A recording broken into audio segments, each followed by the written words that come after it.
It's summertime, and I know a lot of us are spending a lot more time outdoors, either entertaining, having friends or family over to hang out, or just wanting to be outside with the kids to get a little break from the indoors. So I absolutely love our new sofa that we got from Wayfair. We have it out on our deck. It's a little sectional sofa that looks so nice, and it's just a great space for us to relax once the kids are in bed or to hang out when they're playing outside. We love it for entertaining. We have our grill out there, so it really just makes the whole space feel more inviting and lets us have just a whole new, almost like room of our house where we can entertain and host people. I also love to shop at Wayfair because they have all different types of styles, but they also have all different budgets in mind, which makes it really, really nice to be able to choose something that looks great, but that also isn't going to totally break the bank. They've got everything you need for outdoor entertaining, from dining tables and sets, umbrellas, outdoor chairs, bar stools, grills, tableware, bar stuff, cushions, literally anything you can imagine. We're also very into our garden right now, so we've got lots of planters and accessories for our garden, which is so great. So you can try Wayfair too. You can shop outdoor furniture, grills, lawn games, and way more for way less, plus free shipping even on big stuff. So head to wayfair.com right now to explore their huge outdoor selection before summer's over. That's wayfair.com, WAYFAIR.com. Wayfair, every style, every home. Welcome to No One Told Us, the podcast that tells the truth about parenting and talks about all the stuff you wish you knew before having kids. I'm your host, Rachael, Shepard-Ohta, and today I'm so excited to speak with author and editor Chelsea Conaboy. Chelsea's work has been published by the New York Times, the Boston Globe, The Guardian, Mother Jones, Politico, and elsewhere, and her first book, Mother Brain: How Neuroscience is Rewriting the Story of Parenthood, has been called a game changer and is set to be published in 20 countries. She lives in Maine with her husband and their 2 children and her own changing parental brain. And today I'm so excited to talk to you about this topic. I think it's going to be so fascinating for everyone listening. So thanks so much for agreeing to do this and for joining us. I'm so glad to be here, Rachael. Thank you.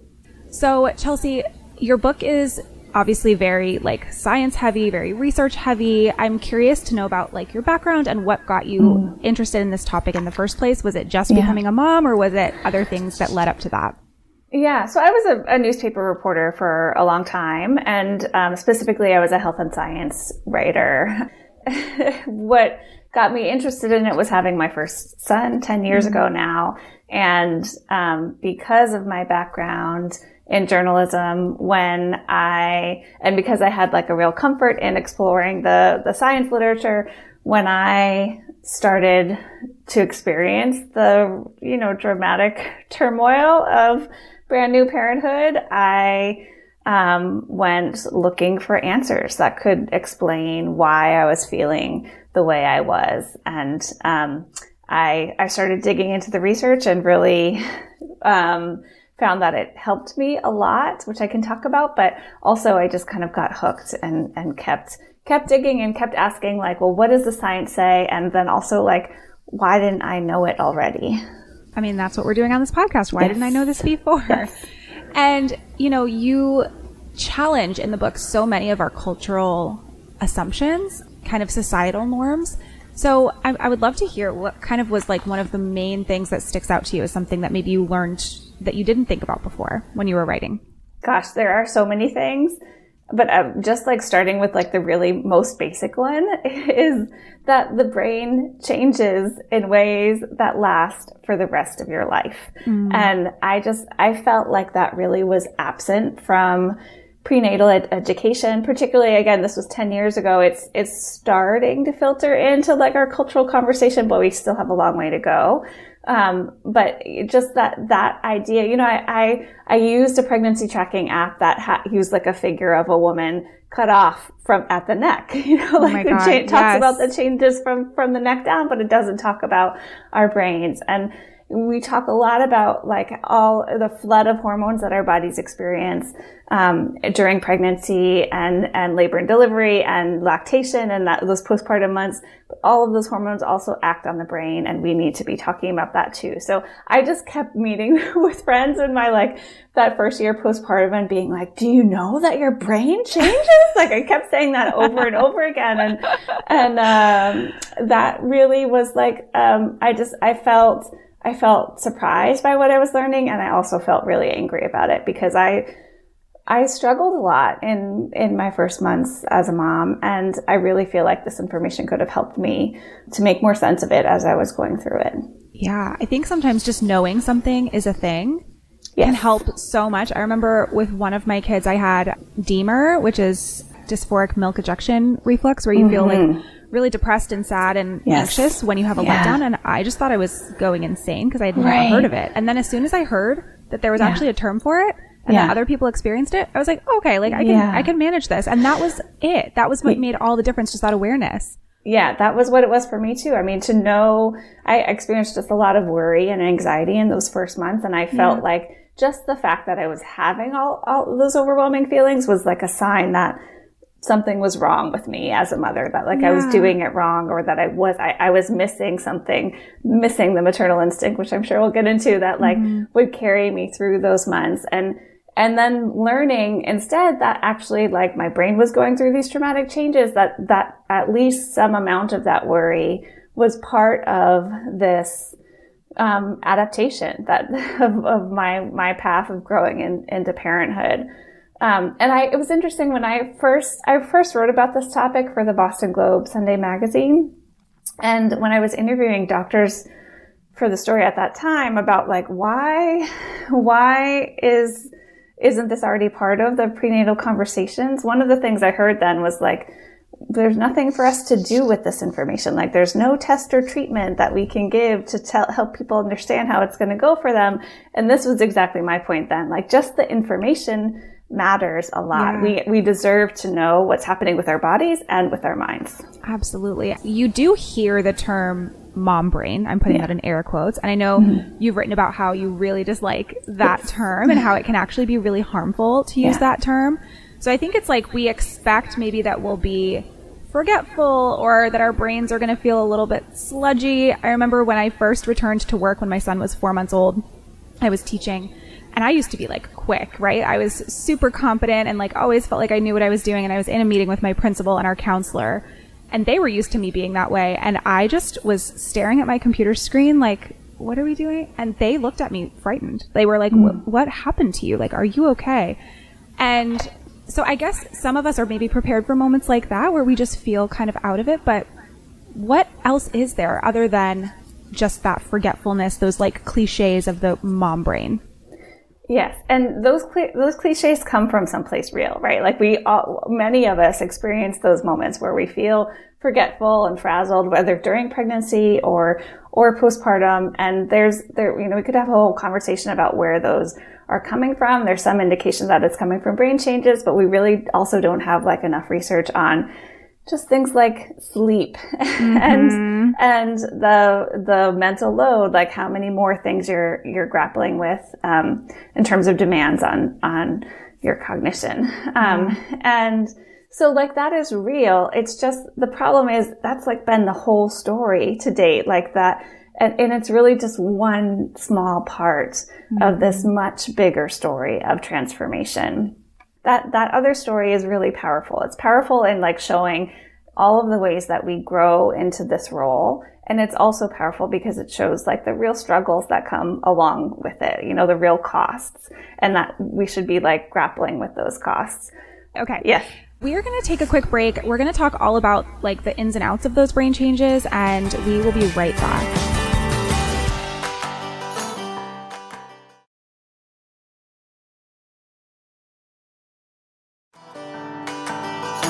Chelsea, I am going to ask you to talk about the brain, some of the nuts and bolts and specifics. Yeah. But can you just give us a brief overview of like, a lot of people use the term matrescence to describe all of these huge changes that are happening in the perinatal period. Can you talk a little bit about that? Sure. So matrescence, it comes from Dana Raphael. She coined the term originally, and it's really to describe the totality of the experience of transitioning into motherhood. It's a term that I don't prefer because it's so focused on mothers. And this is really a story that's much bigger than mothers. It's really about all parents who are committed to caregiving. I like to talk about it as really like a distinct developmental stage.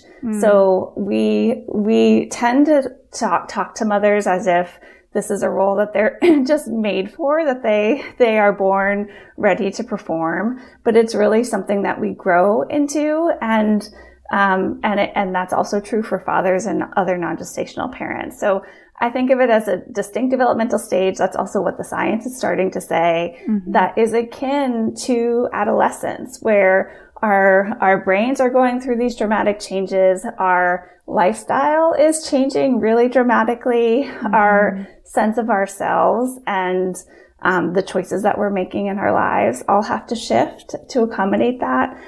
So it's really like a period of dramatic transformation, including at a neurobiological level. Yeah, absolutely. And something you just said, which is also something you talk about a lot, is making me think about this kind of lie that we're sold of the maternal instinct. Like, I see it all the time on social media, like, oh, just follow your instincts, just trust your mom gut, like all those kinds of terms. And like, I get where they come from. I think they come from a good place of like trusting yourself and maybe not taking on too many opinions of others and just like going with what feels right. And I think that there maybe is a place for that. But why do you think this is a myth that it exists at all, and B, why is it so damaging? Yes. So this is one of my favorite things to talk about. I agree with you that there's like a place for this idea that mothers and parents generally, should listen to what their own intuition is about their children. I've written a whole book about how our brains develop in ways that help us to develop that intuition. But the idea of maternal instinct specifically as something that is innate and automatic and distinctly female, we've been sold this idea that is science. And actually, none of those things are true. This was an idea that really came from moral perspectives of what a woman is and what a mother is that were written into scientific theory in the early 20th century. By men, probably, right? Yes, absolutely, by men. And there were women at that time who were saying, like, this is a lie. We see what you're doing. You're trying to make this look easy. But the idea stuck, and it stuck because for a couple of reasons, I think. One is that men continue to write it into scientific theory in different ways, kind of calling it different names along the way. Another reason is because there's this sense that it feels true, right? Like we all experience these dramatic changes. We experience the connections with our children, and then it's been named for us. And so I in the book, I call it like a very classic case of disinformation, something that feels true, that gets repeated over and over again until we believe it reflexively. And it's not accurate. Yeah, it's so interesting to hear kind of like where it comes from too. And I think it's just reinforced, I hear this all the time from, new parents that they feel like they should just know what to do, but they're like, this is my first time ever holding a baby. Like their first time ever holding a baby is their own baby. And I think for men, it's probably even more. And I just can't help but think of the culture that we live in and the society that we live in. We don't live in these multi-generational big groups anymore. We're so isolated. And so your very first experience with a baby is probably your own, instead of being raised with big families and around a bunch of kids all the time. And maybe then it would come second nature, but it really doesn't for a lot of parents. And then they get these messages that it should, and it can be really hard for them to feel actually, I don't know what I'm doing. Yeah, I mean, I even question whether it would come second nature to all of us if we were in those intergenerational structures. Probably still some not. Yeah. Right. And I also think one thing we would see if we lived in those structures is we would have seen other parents around us, probably, primarily women, but others too, struggle through that change. We would have known what that looks like more closely and more intimately, and it had different expectations for ourselves. But I mean, I think maternal instinct is really pervasive in our culture. Even if we don't use that phrase specifically, it's all around us in how we structure clinical care in the United States, how we only have 1 6-week standard postpartum appointment. Why? Because we generally accept that women have what they need to move forward. It's in our failure to enact federal paid leave. It's in all of the language that we orient towards mothers and not towards fathers and other partners. Yeah. And this expectation that mothers will take things on without question. And also, conversely, or the other side of that coin is that we often block fathers or other parents who want to be engaged from doing it because we act like it's not part of their nature. And I think it's also in how we talk to one another or how we don't talk to one another always, honestly about our struggles. And I think that's where we really can start to change this narrative. Yeah, I totally agree. And sorry, I just want to say one more point about that. It's very important to say in this moment that this idea of maternal instinct is also very much at the heart of conservative politics and ideas about what a woman's role is in society, what policies we should or should not be making, and the broader messaging around everything. All of it. The patriarchy, yes. All of it. Yeah, yes. No, I'm just here nodding vigorously as you talk because, I see this type of content becoming more popular and I just want to scream into a void sometimes because I'm like, don't you guys see what they're doing, what they're trying to do? Yeah. So let's talk a little bit more about this piece then, because your research does dig into the science of caregiving and, how it's shaped by not just biology, but our social systems as well. And so I'm curious, you do write about how the brain adapts to caregiving and things like that, not just pregnancy and birth, but caregiving, right? Like caring for a baby and a child. Yeah. Can you walk us through what research says about that and maybe particularly with non-gestational parents as well? Sure. So I think one basic thing to say first off is that I like to talk about changes to the brain as being shaped by two things. One is by hormones and two is experience. And this is true across the board, really, for all parents. We know, obviously, that pregnancy is a distinctly powerful physiological experience. And so that those factors are really intense, for gestational parents. The flood of hormones we experience during pregnancy, the dramatic shifts in around labor and delivery, lactation, those hormonal changes are really intense. They produce really kind of rapid and dramatic changes in the brain. In the case of non-gestational parents, though, the caveat is we need way more research than what we've got. But what we do have in hand shows that the same factors are true for them. Is they experience, significant hormonal changes as what we know in fathers anyways, is they experience significant hormonal changes as fatherhood approaches. And then, they experience changes in testosterone and prolactin, which we tend to think of as a milk-making hormone, but is actually involved in bonding. And when they interact with their children, they have very similar spikes in oxytocin that mothers experience. And so we see changes in the activity in their brains and also changes in the structure of their brains. That it's very similar to what researchers see in gestational mothers. And they think that those changes may last in fathers as well. So, excuse me, it all kind of points to a similar path. If you are an engaged father or other non-gestational parents, that's very comparable to what we see in mothers. One really interesting thing, so this famous anthropologist and primatologist, her name is Sarah Blaffer-Hrdy. Her work really dramatically shaped how we think about motherhood in science across species and in particular in primates.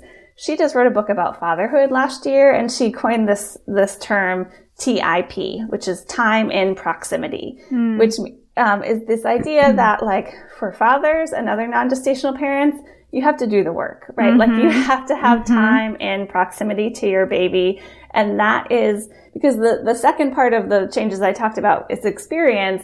And that means experience caring for a baby who is an incredible stimuli for the brain. These hormonal changes really prime our brains. They make it more plastic, more moldable. And then our babies come in with all of their cries and their coos and their tantalizing smells and just their cuteness overload. And they shape our brains into what they need it to be, really. And so fathers can have that too, but they have to take on the full responsibility of the intense job of like trying to meet the needs of a child over and over again, even as that child is constantly changing, even if they don't have the experience themselves, and they too can go through, you know, this powerful adaptation. It's reminding me as you talk about this, what you said earlier about parental leave policies, and like, I'm sure you've seen the stats on like, even when it's offered, how few men actually take parental leave, and like what a huge mistake that is, because you're missing out on all of this time. And I recently wrote, I know you have a Substack as well. I recently wrote a Substack on maternal gatekeeping, which I'm like, I kind of hate this term. I don't know if I love the idea, but I do think it's important for us to remember that like we also have to sometimes maybe step aside and allow that struggle to happen. I think we're so afraid to let our partner and baby struggle together, but that really is what's needed. Yeah.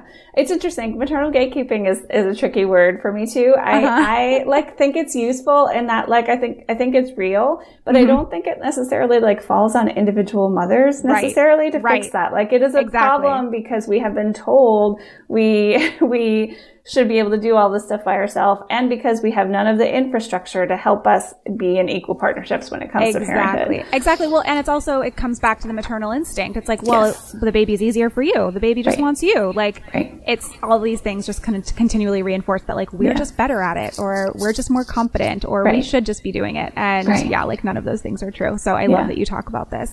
We're going to take one more quick break. And when we come back, we're going to talk a little bit more about what's actually happening in the mother brain. We'll be right back.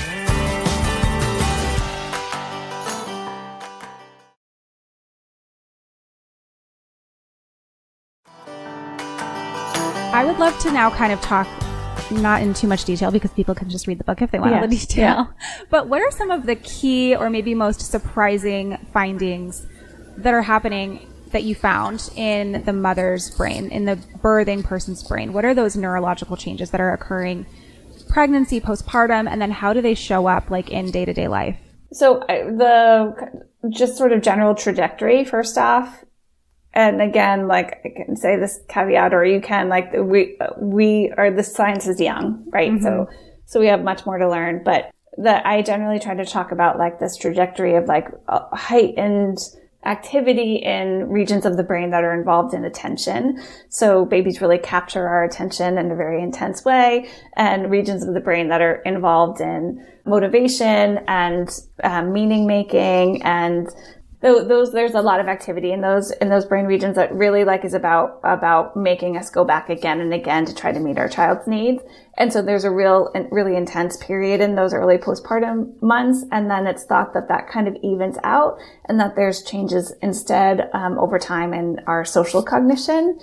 So we essentially like fine tune that all of that attention helps us to keep our babies alive, and it helps us to get better at learning our child, and specifically learning to read their mental states and emotions so we can respond to them better. And I think this gets to the point about intuition, which is, you know, you said something about like, just trust your gut, like don't necessarily look at outside sources. And I actually like really agree with that, in the sense that our brains have adapted to, this is something I think about all the time. Like my brain has like adapted to read my specific children. And so when I get overwhelmed with all of those outside voices, you know, as we're going through like a new phase of growth or struggling with something in our house, like I could try to remind myself, like turn back to your child, like your child actually, you can figure this out together. Exactly. Yeah. You're always the expert on your own child, and if you need support, that's okay. But like don't think that you need to outsource everything. I think we as a generation have become kind of obsessed with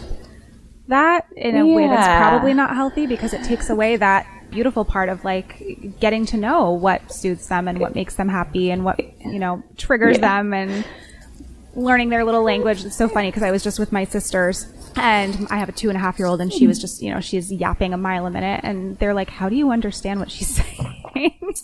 Or like, how do you know what she wants even before she asks for it? And I'm like, you just figure it out. Like you just have to put the time in, right? You mentioned something earlier too about sleep, which I am so curious about. Obviously, like that's what I do. I just think, like you said, I know that there's not a ton of like robust evidence about this, but what did you find about like the relationship between sleep and cognition, or like how it impacts the mom brain. Honestly, like there's a section in the book that's basically like, we know nothing. And it's because it's really hard to test new parents, in any like real time setting. And so there's some like early work being done. It's also, we can get into this too if you want, it's also hard to get funding for any studies that are not about child outcomes. So like if you're trying to get studies for the benefit of mothers, like forget it. Even more so now. I mean, yes. We really don't know much. There's a lot of work on sleep, and there's, some emerging work. There's all this emerging work on the parental brain, but there's nothing that really combines those things yet. Interesting. Sadly. Yeah. The one other thing I might say, unless this would take us down like another path, maybe. No, that's okay. I do sometimes talk about, just like the level of stress that's inherent to the process of having a baby. And this is really talking for gestational parents specifically, like our stress systems are pushed to the max in any pregnancy. And I think that's something that we don't talk enough about, just, and it's also like related to, I don't know, I find this stuff interesting, but I think it can be in the weeds too much. Like the new drugs for postpartum depression are like a little bit are related to this particular receptor signaling, GABA signaling that's really about like gets at this like idea that like pregnancy, that there's this like moment of like there needs to be like a Goldilocks effect, like everything has to go sort of just right. And I don't think we like talk enough about like the precariousness that is pregnancy and the early postpartum period, and how that is actually just normal. Yeah. And I was going to ask you about that earlier, but I was like, I don't know if I want to go down that path, because there is like balancing, right? Or like a push pull of like, okay, well, what's normal stress and anxiety and worry? Because I now have a baby that I'm in charge of keeping alive. Yeah. And then when does it teeter into, okay, this is an anxiety problem and like I really do need some support. So what's your own experience with that? Yeah. This is such a challenging question to answer. I experienced a lot of anxiety. I think I was never diagnosed with postpartum anxiety, but I think that I definitely experienced it. And I would do things differently in terms of getting support for myself earlier, if I were to do it again. I'm not a clinician, so I feel like I have to be careful in saying like, when is it a problem or not? But generally what researchers and clinicians do say is that, when anxiety is like a very normal experience in the postpartum period, researchers who study new mothers actually say it's really hard to figure out how, studies like require you to like categorize people into like sort of healthy adaptation and, general distress or like a clinical, and it's experience. usually on like a rating scale. Right. And I had one researcher tell me that it's really hard to do that with new mothers because almost every person endorses anxiety symptoms, like when they on their checklist. So I just think it's extremely common. What clinicians say is if it starts to get in the way of your like daily life and your ability to care for your child and care for yourself, that's when you have to seek support. Right. I also think that many people feel like it gets in the way at some point. And so the broader message, I think, is that like some level of distress is very normal and we need to be doing better to support all young families. It goes back to what you were saying earlier about like all of the systemic problems that we have when we talk about new families is like, there's so much anxiety, so much worry. There's so much on our plates. Parents are having to go back to work so early and figure out daycare, and like the cost is just outrageous. And so like, of course, we're all anxious. Like when you put the actual changes in the brain that are happening on top of everything, it's like, of course you need support for people who are really going through that. And it sounds like you had a similar experience to me where I know now that I was anxious. Like I really had postpartum anxiety that was impacting me, but I didn't get help for it at the time because it wasn't easy to access and I just didn't know. For parents who feel like they're kind of like losing themselves, this is something that we hear a lot, is like, I lost myself, I'll never be the same me again. They have a hard time with that kind of like identity shift that can happen as well. How do you think that understanding these brain changes that are happening can offer some comfort or clarity? You mentioned earlier that the research actually did help you kind of make sense of it all. Yes, I think we get the messaging wrong on this often too, you know, with all of the different ways we frame it as like through like a bounce back mentality, like coming back to work, back to yourself, back to your body, back to your clothes, like back to your social life.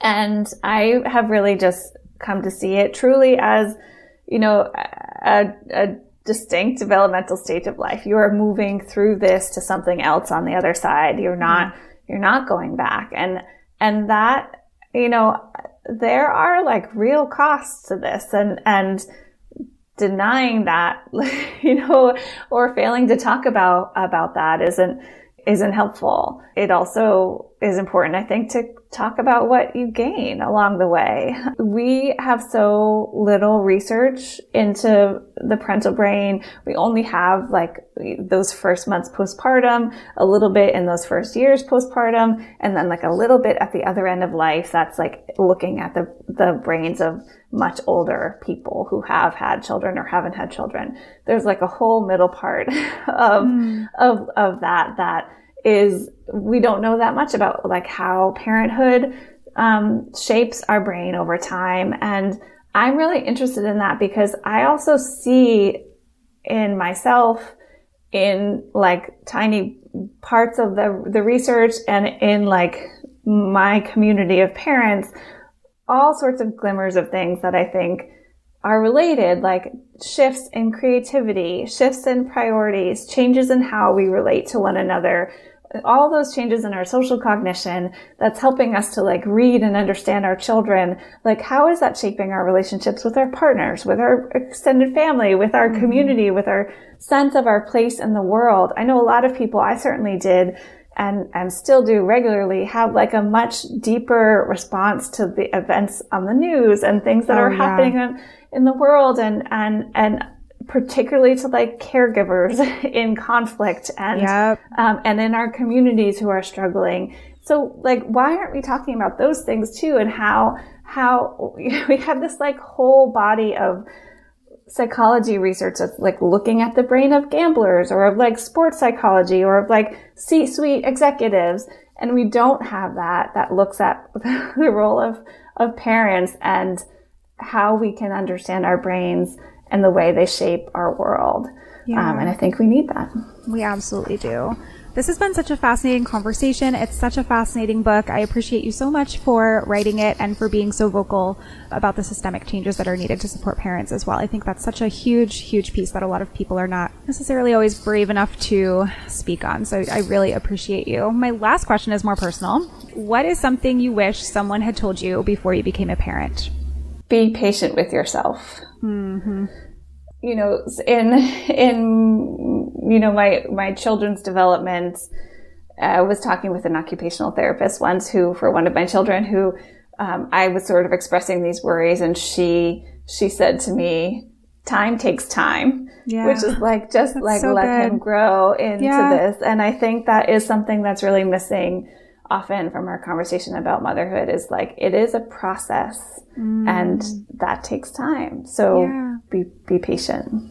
I love that. And I love that you said be patient with yourself too. It's so interesting because almost every time I ask this question, the response is something to that effect. It almost never has anything to do with the kid. Almost always be patient with yourself, or like give yourself a break, or like, I didn't know how much it would change me, or I didn't know how triggered I would be. Like, it's almost always that internal work, which I just find so fascinating when I ask that question. So thank you. That's really, really helpful.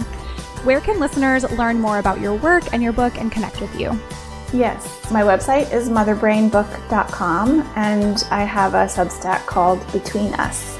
I will include that in the show notes for everybody. Thank you so much for joining us. This has been such a great conversation, and I know it's going to really help a lot of people. So I appreciate you taking the time. Thanks so much, Rachel.